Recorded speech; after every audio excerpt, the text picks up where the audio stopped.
Have you ever imagined what it would be like to watch the Dark Knight series with no music? Well, that sort of hypothetical situation should tell you how important music is to storytelling. And that's exactly what we're talking about today on How to Be a Better DM. Welcome back to today's show. I'm your host, Justin Lewis, here with my friend, Caden Otley, and we are joined by two very special guests, Noah and Tyler Rich. So everyone, go around and say hello. I didn't give you a chance, but go ahead and say hello, everyone.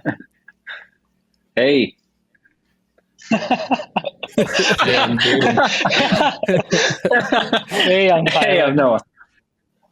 As you can tell, I am not a conductor, right? Because otherwise I would have been able to be like, you. But that said, listener, Noah and Tyler, they are the founders and creators of Monument Studios. Now, if you've been listening to the podcast for any amount of time, you've likely realized that we are partnered up with Monument Studios, right? We use them in our actual play show, The Pact in Boone, and we promote their stuff pretty heavily because we truly believe in the power of music and how it can affect your immersion within the gaming space. And we wanted to bring on Noah and Tyler to talk about Monument Studios as well as a Kickstarter that they've been working on, and also talk about how to do this right, how to use music in the best ways in your game. So that way your players are fully immersed, you're having the best time of your life, and it's frankly not a hassle. So without further ado, we're going to jump in. And to start things off easy and light, Noah, Tyler, and then Caden, what are some things or the thing that you've been geeking out about lately?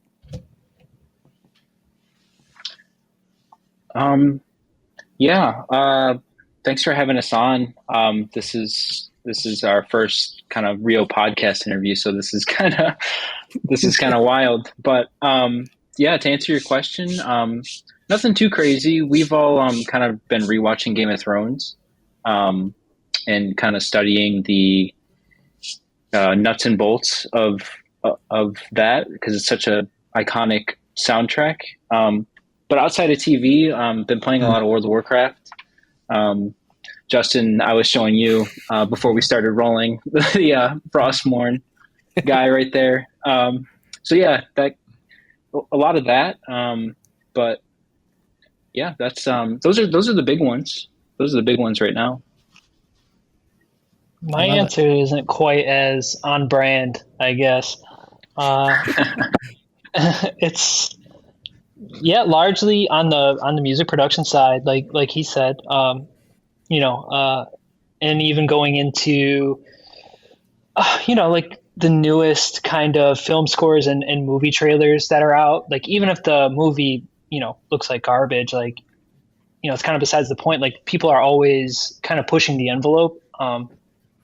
And so, from a technical standpoint, an audio production standpoint, from a compositional standpoint, we're like, hey, less is kind of more, and trying to bring those diamonds back to Monument for that. So we're continually on the frontier of the cinematic kind of areas when we need to be.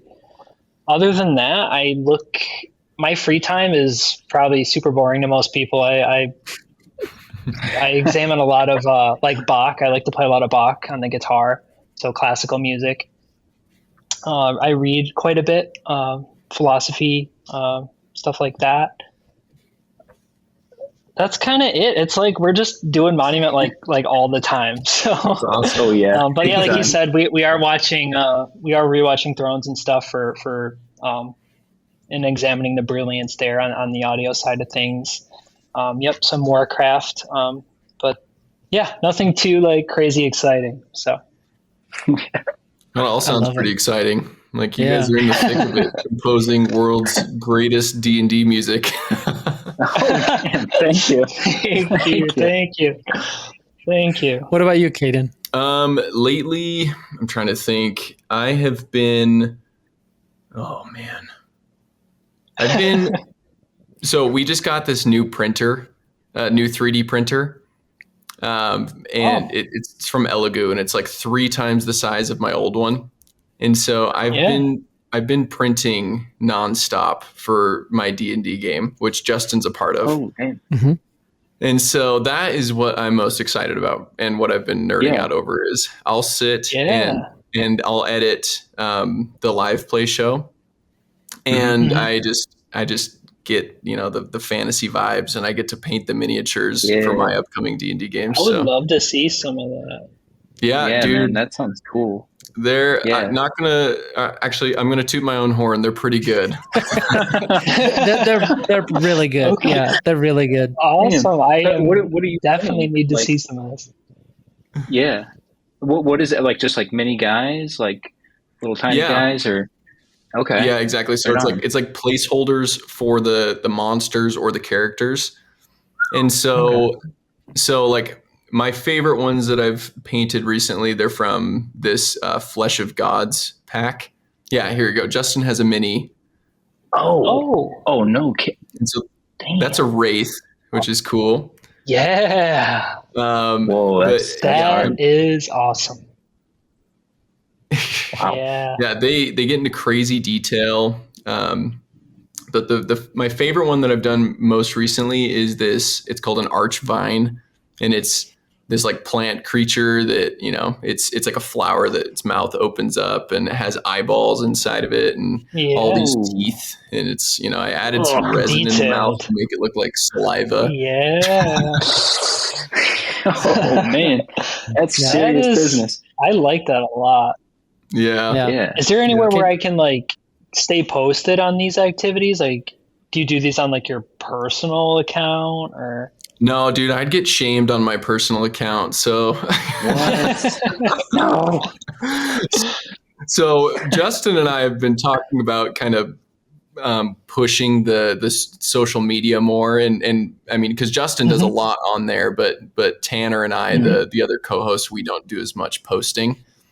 And so I think that is what I'm going to be pushing the most, is kind of painting content and like the minis. Absolutely. Effective immediately. That is excellent. That is a great. Yes. Yeah. Well, yeah. If you guys are telling us to, I'll do it. You know, that's all I need. I love especially it. if it's that good too. Like. Yeah. That's no joke.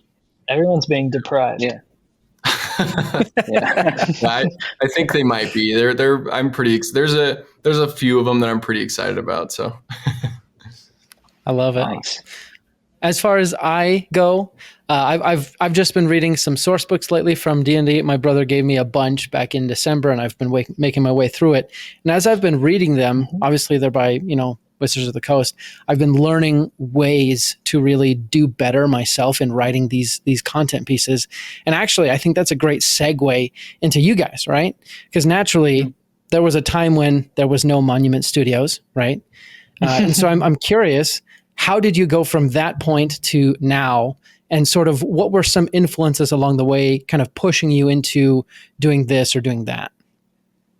Ooh. Yeah, that's a big one. You start on the rough.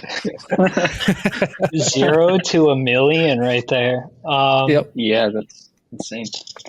So from nothing, I mean, it depends on how far back you want to go, because it really does go back to like when we were kids, like just old enough to, you know, even pick up the instruments. So we've always been doing it together, and it's taken different shapes, like, you know, as we move through our lives, from, you know, progressive metal stuff to hip hop stuff to, you know, just kind of just all over. And ultimately, it was in the pandemic. You know, a lot of great businesses arose in that period, but it became existential to, you know, of the highest order there is, you know, because it's like, we know what we want to do and we know what we love to do, but, you know, you're met with that resistance. So it's like, you know, as you're approaching 30 and you're still trying to make music your life, you know, you're not exactly smiled upon with, you know, by others. So It was this kind of, for us, Monument was really like our it was our final stand of like, this is, it's all or nothing. And so, really to get to the core of your question was, now that we were a little bit older and a little bit, there was some maturation there. It was like, well, like, what do we love? So there's a built-in sustain to it. And we thought, it's entertainment, video games, television shows, like specifically, of obviously the fantasy nature, but it was just really, like I said, it was an existential line of questioning. And TTRPGs were not a part of that at this point. It was just, just entertainment, scoring and composing. So as we felt our way through that, and we're kind of trying to carry over our pre-existing musical knowledge and production experience, over the course of some time, it just kind of was like, hey, like, we were playing a homebrew thing with our family, and our brother put on like some music to accentuate the moment, but the music like wasn't hitting, right? Like it wasn't like like this isn't what necessarily should be playing.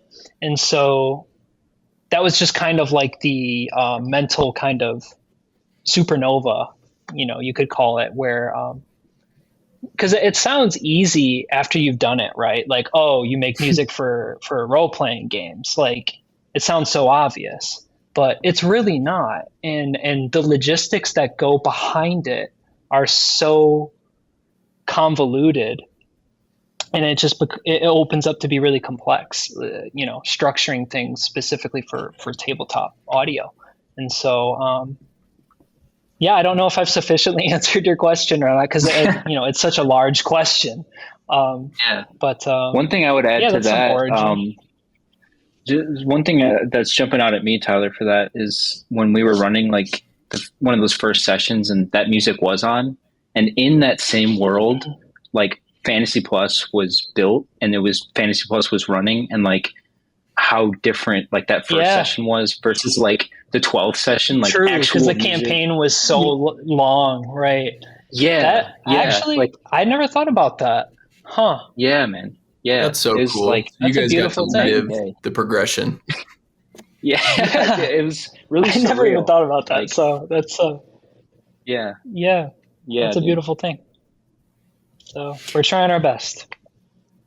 So one thing I got to say is, as we've been talking, I just like look over at Caden and I see he relates to you guys so much, right? Like you guys are like, we're vibing. Yeah, definitely. Well, he probably mentioned he's a musician and he's a failed musician. Yeah. No, we did. Yeah, we did talk a little bit about that, and there was there was a lot of energy to keep that conversation going. Oh yeah, I love that. Yeah. Well, I mean, along those same lines, it's like it is like the question of musicians at past age 23 who haven't, like, oh, is this going to work? Right. I remember my dad coming to me, when I was 19 or something, and he's like, Caden, promise me that when you turn 24, like that's the cutoff when you're going to just go back to college. You're going to get a real job. I'm very familiar with this. Yes. With this again. This is hitting too close to home. This is exactly. This is awesome. This is so cool. Yeah. Oh man, that is funny. Sorry, I just needed a drink. So you mentioned a few things that I really want to dig into, and in your first experience, right? Well, not the first experience, but you had that experience in the D&D session where the music is playing, it's not landing. And that made me really wonder. Obviously, Monument Studios crafts these pieces of music for, TTRPGs and other uses, but each piece is so different. When you craft these pieces of music, do you think of specific situations? Do you try and make it broad enough that it can fit multiple? Like, how do you decide this is where this, musical Lego piece is going to fit? Yeah. Again, a massive question. Yeah. I'll let Yeah, Noah start it off. It's definitely a multi-dimensional question. There's sometimes I'm just like, I'll be sitting at my computer with Logic open and just zone out for like hours because an idea doesn't come, or creative blocks. You guys are familiar with I'm sure with that. But yeah, so we have like influences from video games, artists. Hans Zimmer, he's always going to be a big one. So when we're feeling particularly like stuck, then we'll go poke around and see kind of what other people are doing, how we can put our own twist and still make something original. But for that, it's so diverse. Like our other brother will, since he's the GM for our campaign, like I remember specifically there was a character in there, like kind of like a BBEG type, and I don't know, sometimes something just really resonates, and then you're able to like, it kind of like writes itself. Like, you're just kind of following along a story or a character. And those are typically the most fun, especially when me and Tyler can like collaborate on it. Cause then we're just like, kind of like, it's like a feedback loop of good ideas. But yeah, it's so diverse. Like, you hear somebody do something better than you, and then that like, kind of like, you're like, like I should have like done something, kind of cool like that. But yeah, it's Yeah, Tyler, it's such a vast question. Yeah, it's tough to because really, it really say.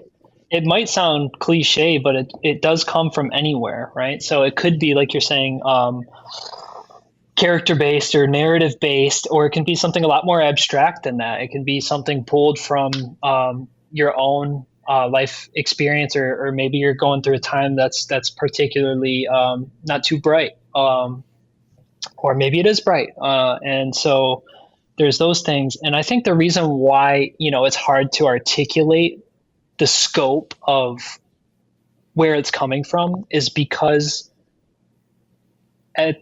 really at the root of it, it's so transparent from our end of things. Like we want to do something, like he said, like that's original, that's fun, that's and go all these and places, and most certainly not do things because we think it's gonna fan service or make money.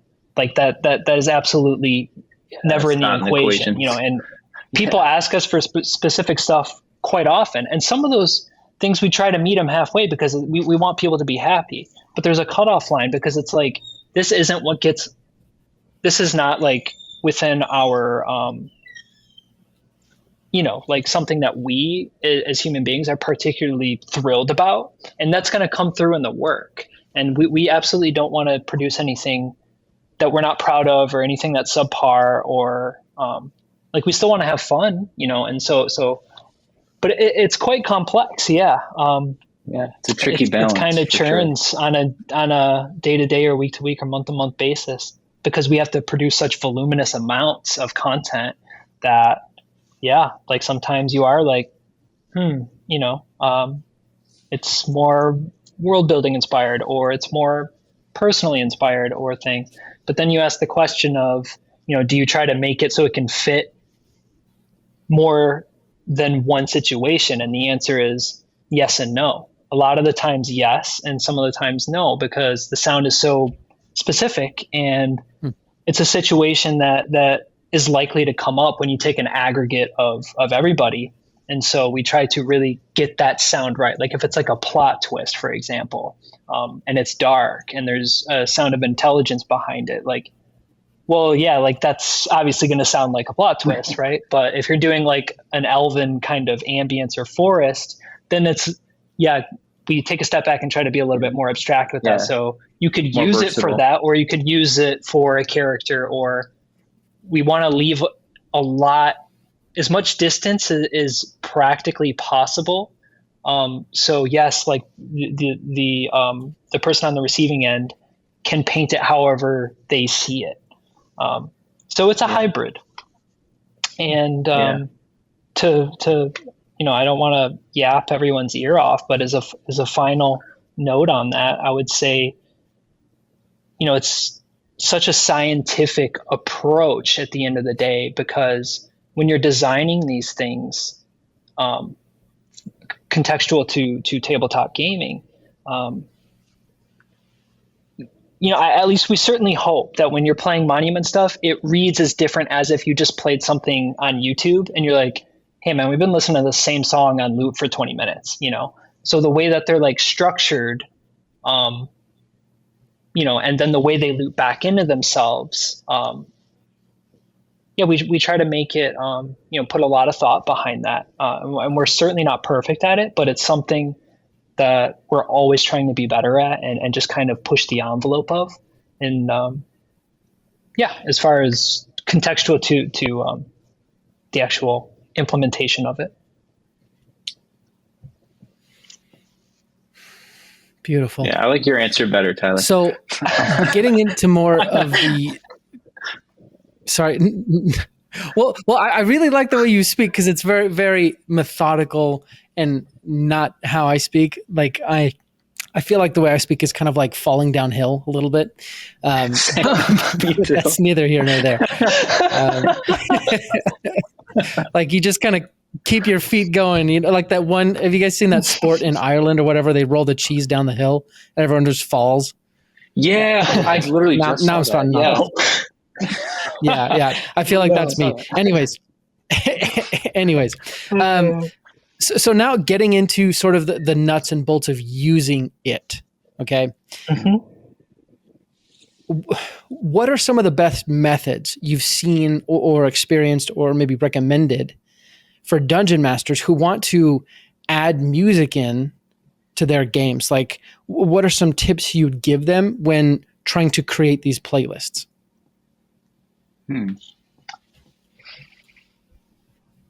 Tips. Interesting question to start it. Maybe spark Noah's imagination here. I would say less is more in a lot of cases, right? So when you're so excited about something and you want to make it fun and you want to make it, you just have all this energy, you tend to have this bravado where you kind of overdo it. And so, I think just to put it concisely is less is more. And obviously that's a very relative and flexible statement, because you have certain things that happen that do need a lot of power behind them. But if you're always just kind of hammering everything, it loses its value almost entirely. So just to draw a real life example over, you mentioned watching a great film without any music. Well, the greatest of entertainment is, if you notice, they pick and choose their battles on when they're going to play something, right? So if there's a very intense monologue, I mean, sometimes there is music if it's particularly villainous, but if it's very emotional and raw, it tends to be kind of dry, right? Like there's not like, you're not playing this violin piece over like something, that raw. So yeah, picking and choosing your battles, I would say. That's one of the nice things about you guys include a lot of ambient noises that you can play. Because I do tend, like thinking back about how I use it, I'm like, I do fill a lot of space with just like that, I think in the library playlist, there's just like that. Yeah. Like room noise. Yeah. The ambient, they're built just precisely for that. Yes. Yeah. That's exactly right.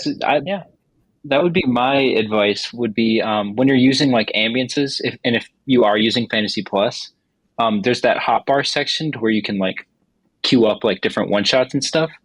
And I've been playing lately, like you can kind of take like an ambience, like, I don't know, say dragons flying in the rain, and line up like a bunch of different like either dragon samples or enemy monsters, and you can kind of like on the fly, like build out kind of like a new ambience on top of it. And I thought that was kind of interesting. Like you can kind of like twist what's already there and kind of make your own ambience, like with the one shots, if you pair like appropriate samples together. Yeah. And it would take some playing around to like, but we have like, for example, for Taverns Volume 1, there's like over 300 little like one shots you would hear in like a tavern. So if you had like one of the tavern, ambience is playing, and then you're doing your bit, and something happens, and you have like those options in your hotbar. Like, I don't know, like maybe like you could, or like more maybe reactive. helps with your, yeah. That would be my advice if you're using Fantasy Plus specifically, like the dance or like balance of one shots and ambiences specifically, like to like, I don't know, yeah, like maybe make something new out of what's already there. I really like what Caden said. That's a great point to make when you're specifically talking about Fantasy Plus, is those ambiences that we put a lot of thought into are designed for just that. Like, so you're not always playing music. It's a lot more abstract, and you're talking about like kind of opening up a space, and that's dead on. That's precisely what they're for. And yeah, it just makes me happy to hear that it's being applied in the manner that we intended it to be.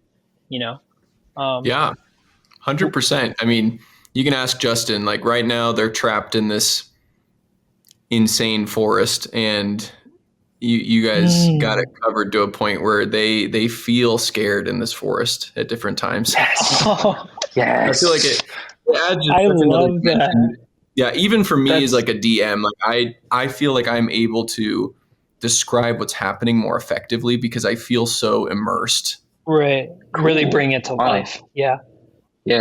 That's well, I mean, really beautiful. It does, it's one of the senses, right? And when playing D&D, there's only so much we can do with words or with visual things, right? But then we bring in this fully, composed third sense. I guess it's the same sense as words, but it's a whole nother level.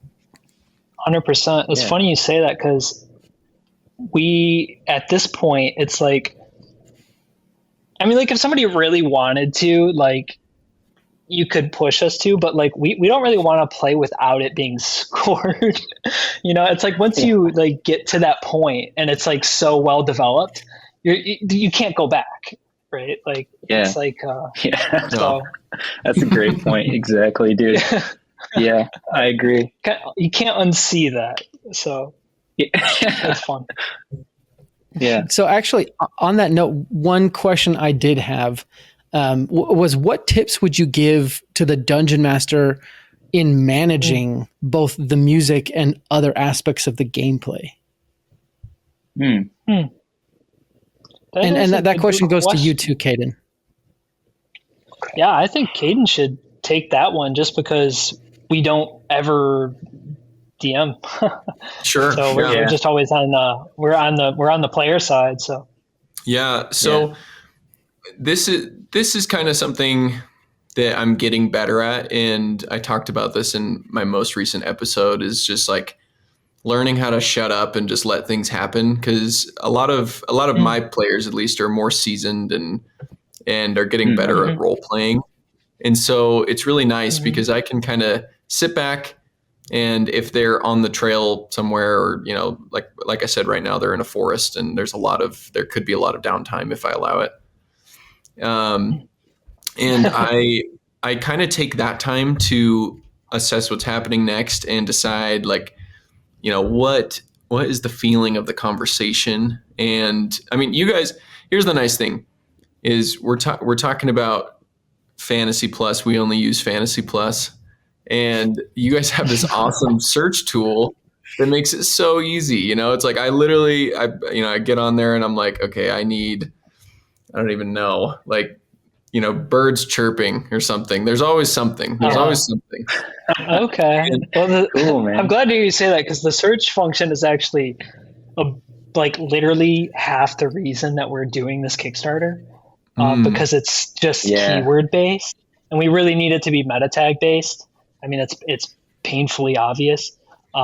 Sure. So like we already do have the enterprise app guys, app developers in place to make sure it gets done. Like the Kickstarter is like, we just need the liquid.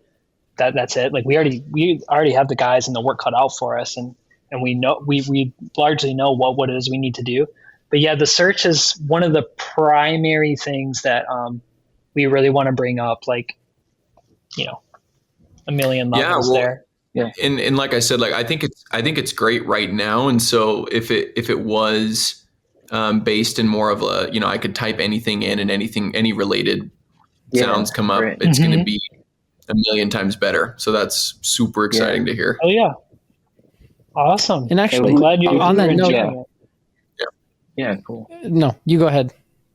Oh yeah, I was just gonna say we try to like label things like specifically to like make it easier to search right now, because it is keyword searched, like keyword based. But I'm glad, I'm glad you're able to like find the stuff, because people once meta tags are in there. Yeah, once that's in though, for sure. It'll be like, sorry, like the delay in the thing is like making it hard to. It's okay. Yeah, like bounce back and forth, like as if we were in person. No, I was just gonna say, once the meta tag thing like is in there, hopefully we can actually name a lot of the files that like the names that we want to name them. Is kind of like their own pieces, because sometimes like we have to, you wrote this thing and you want to give it a name, and but nobody's gonna know what that means, so or sure. When they need it, like they might not be able to find it. So sorry, I didn't mean to cut you off. It's just no, kind of got us tripped up. Yeah, Justin, I might hijack it for a second. I have some questions. So nice. A while ago when I was emailing back and forth with you guys, you told me $4.99 is forever. The price is $4.99 and that's not changing. Is that still true? Because we actually, technically no. Technically no. Cut that. Because we actually have our sites. We actually have our sites set on bringing the price down even further. No way. Yeah, that's what we want to do in the end. That the Kickstarter is really like an inception for like like 100 chess moves, all of which are engineered to that. Because if we can have the user base to substantiate the exorbitant cost of the app itself, we do want to bring it down, even further, because we want it to be something that is so, just get rid of the barrier of entry. So any creative firecracker that's out there is equipped, with these resources to really bring their artistic ideas to life. I mean, that's the kind of people that we're trying to connect with here. And so we just think it's the right thing to do. It's not going to, make nearly as much money as it could. That's very clear, but it's besides the point. It's about doing something like new and something, doing the right thing across everyone. And so we hope to be able to bring it down further. But we're playing it by ear. No microtransactions or paywalls.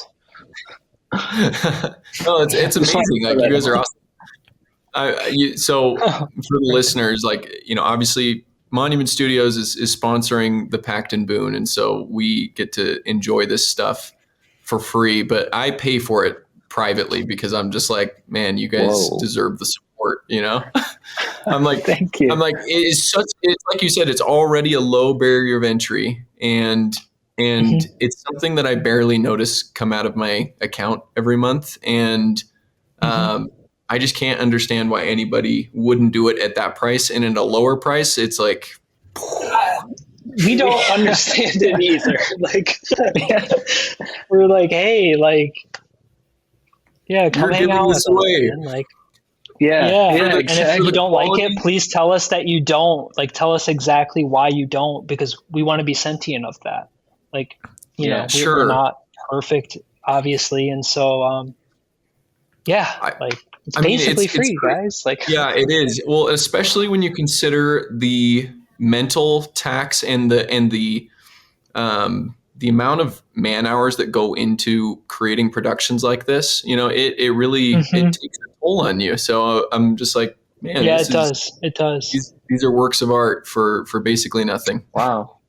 Thank you. Yeah, the cost has been high. Wow. That means a lot to hear you say that, because it's it's not something that we get to talk about or anything like that. But Noah can jump in on this very quickly. I'm sure is the last 5 minutes. It's the last 5 years have been from our personal lives just entirely sacrificed to Monument. Like, because there's so much content and because it's so cheap, like, we're like we talked about earlier, kind of fighting the good fight thing.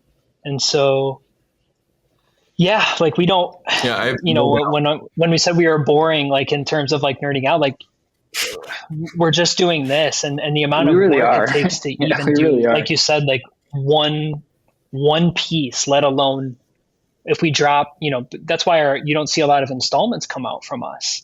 We release like one, maybe two things a year because we're just putting that much into it and just hoping that we can at least like, get enough in return out of it to do another one.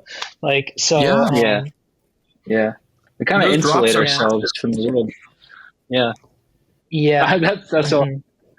Yeah. I don't know. We just, this is all we have time for. And we're kind of just in our own little world over here. Yeah. Yeah. The price tag is high. Yeah. Well, we certainly love what you're doing. And actually, because of that, we would want to talk about the Kickstarter, right? We can't let you guys finish this episode without talking about the Kickstarter. So for our audience members who are unaware yet, enlighten them, illuminate them, and tell them what this Kickstarter is all about. Well, so August 20th. Oh yeah, go ahead. No, It's the latency thing. Crazy, man. Yeah, I know. It's all good. It's all good. Basically, we've been in open beta with this project for the last 4 years or so. All of the updates since the alpha have been based on community feedback, and that's really what we thrive on. Is like people kind of telling us what sucks about it, and like this, you need this, you don't need this, and like kind of like distill it down into something like simple, like, because at the end of the day, that's really what we want to do is like, because we know you're like people are running sessions, they don't really have time to like like get too wild with it, so we want to make things like possible. as simple. So it mainly focuses around like search functionality features, things that will cut down time, like occupancy time, and just get you straight into business. And for the rewards, we have so many cool things. I won't go into all of them, but specifically, we partnered with Demille's Wondrous Works. She's if you don't know about her, then you're missing out because she does really amazing artwork. And we've partnered with her to really offer beautiful. digital maps. Yeah, they're hand drawn, award nominated. I think Tyler, winning or nominated. At the Crit Awards, very recently, she was nominated for Best Map Designer. Wow. They're I mean, it hardly gets any better than that. I mean, she's so talented, and so we're thrilled to have somebody like that working with us, of course. And so, those are baked into the reward tiers. So August 20th, which the time we're talking about this, it's exactly a week out. We have a lot of. Honestly, I think it might be historic for Kickstarter as a platform itself, just in how much we have to give away, and the value that people are going to be able to redeem from it. And that's exactly what we want. We want everybody to extract so much value from this and to genuinely be thrilled about it and to be happy about it. And then we get to build the future of tabletop audio together. I mean, you'll often see when it comes to Fantasy Plus, it'll talk about the vision of the future of tabletop audio. And that's not just some pompous marketing statement, right? It's a real vision that we have, and it's crystal clear. When we're talking about the price being, just the barrier of entry is like non-existent, and the scope of it, like there's so much stuff, and no microtransactions like we were talking about, just one fee, global access, super cheap, super lean, and hopefully post Kickstarter, the app performs, it's just a stunning experience through and through, and making that, trying to bring that to scale as much as possible. And certainly by our account, nobody else is doing anything even remotely close to something like that. And so we want to be the guys, at least, and if we're not, inspire, somebody who's following suit. Like, there's just a lot of room for improvement here. And so that's what we're after. Wow. Yeah. Well, listeners, you got to go support these guys. We need more people like this. Just in the world. We need more people. Oh, yeah. Thanks, man. Thanks, man. Thank you. This has been such a pleasure. Like this is like Noah said, like we're not. Yeah. We haven't really done podcasts and stuff, so we didn't really know what to expect. Yeah. But this is such a pleasure. I'm sorry for so steamrolling anybody. Sorry for steamrolling anybody. Like the little delays here are kind of like. Oh yeah, no. That's the thing you need to know about Noah. Noah's like literally like the nicest, like sweetest guy you ever met. I'm gonna walk. He's good like that, man. He's good like that. That's awesome. No apologies necessary. Honestly, that's podcasting. This is podcasting. Like I said, it's not a good episode unless something went wrong, right? That's probably not true, but whatever. It works for me. No, I think it is. I think that's brilliant. That is resoundingly true. We really appreciate you being on the show with us today. And thank you so before we let you go, a couple things. 3 questions for each of you, also for you, Caden. Oh, sweet. What is your favorite music piece, ambient piece, or sound effect piece? And then that's question 1. Number 2 is, what is one last piece of advice you'd like to leave for Dungeon Masters before you say so long? And then question 3, how can people reach out to you, support you, and see what you're up to? We're going to start with Noah, and then Tyler, and then finish up with Caden. Okay. For the first question, favorite piece, it's actually unreleased right now. For Wrath, that's coming out. It's going to be a Kickstarter exclusive. There's going to be a song in there called Counter. Yeah, dude, there's like going to be so much good stuff in there. But there's a song called Counter Check in there, and it's kind of like a climatic like battle like track. And that one, it was like over 800 tracks or something. So it was. Like I would try to open this session and it was like took 3 hours to open if it like crashed or something. But that one, Countercheck from Wrath coming up. Yeah, that one's pretty nuclear, explosive. Yeah. And then favorite ambience would probably be just one of the chill ones, probably like Forest Rain, since it's so like universal. Like it's just such good vibes to like relax for a second with that. And then. Sorry, the question was sound effect as well? Yeah, okay. Sure. I'll probably say, sure. I'd say one of the dragon roars. Those are pretty classic. Oh, those rip hard. Yeah. Best way to contact us is at Monument Studios on Instagram or email. Always there, ready to talk to people. And my caffeine's wearing off. I'm sorry, guys. What was the final question? So totally fine. That was it. Totally fine. I think that will. Was that it? Last parting tip for Dungeon Masters. Oh, last parting tip? Shoot. We can come back to you too. Okay. I would say if you haven't tried out Fantasy Plus, give it give it a test run and see if it's something you could see yourself using. Perfect. See if it fits your needs. I love it. Favorite piece from, oof. Well, I'm the wrong person to ask this because I don't like any of them. Like, in the sense of like, like, how it is, like when you work on something, and you're like, oh, like I've heard that a million times. Yep. Yeah, right. So, but I mean, obviously in a genuine sense, I'd hate to say what he said, but it's true. Like our newest installment, our unreleased library does objectively have, I think, some of the best music, like from a compositional side, and for certain from the audio production side, because we've just been taking it so seriously. We've really, I think, made some significant improvements. So it would be unreleased as well, but I'd hate to say that. So from the app,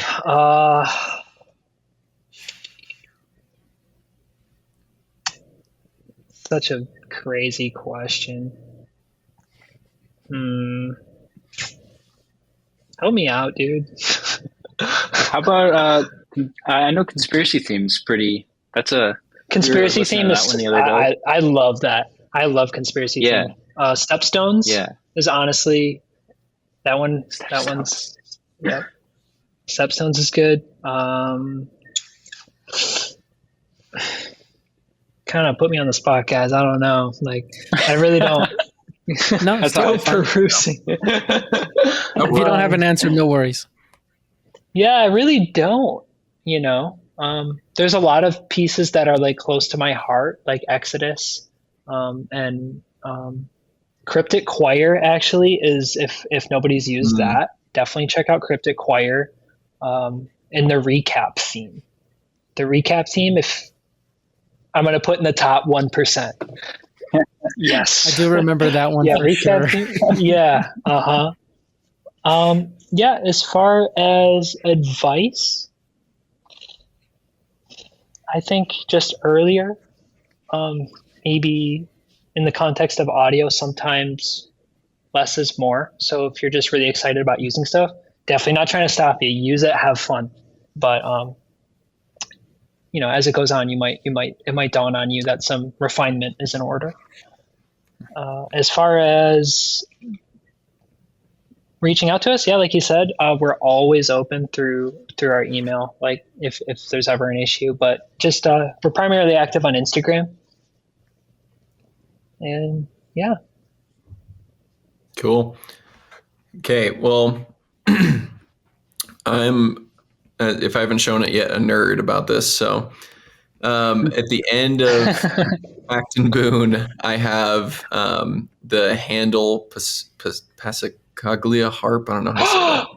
Oh, you do, Handel?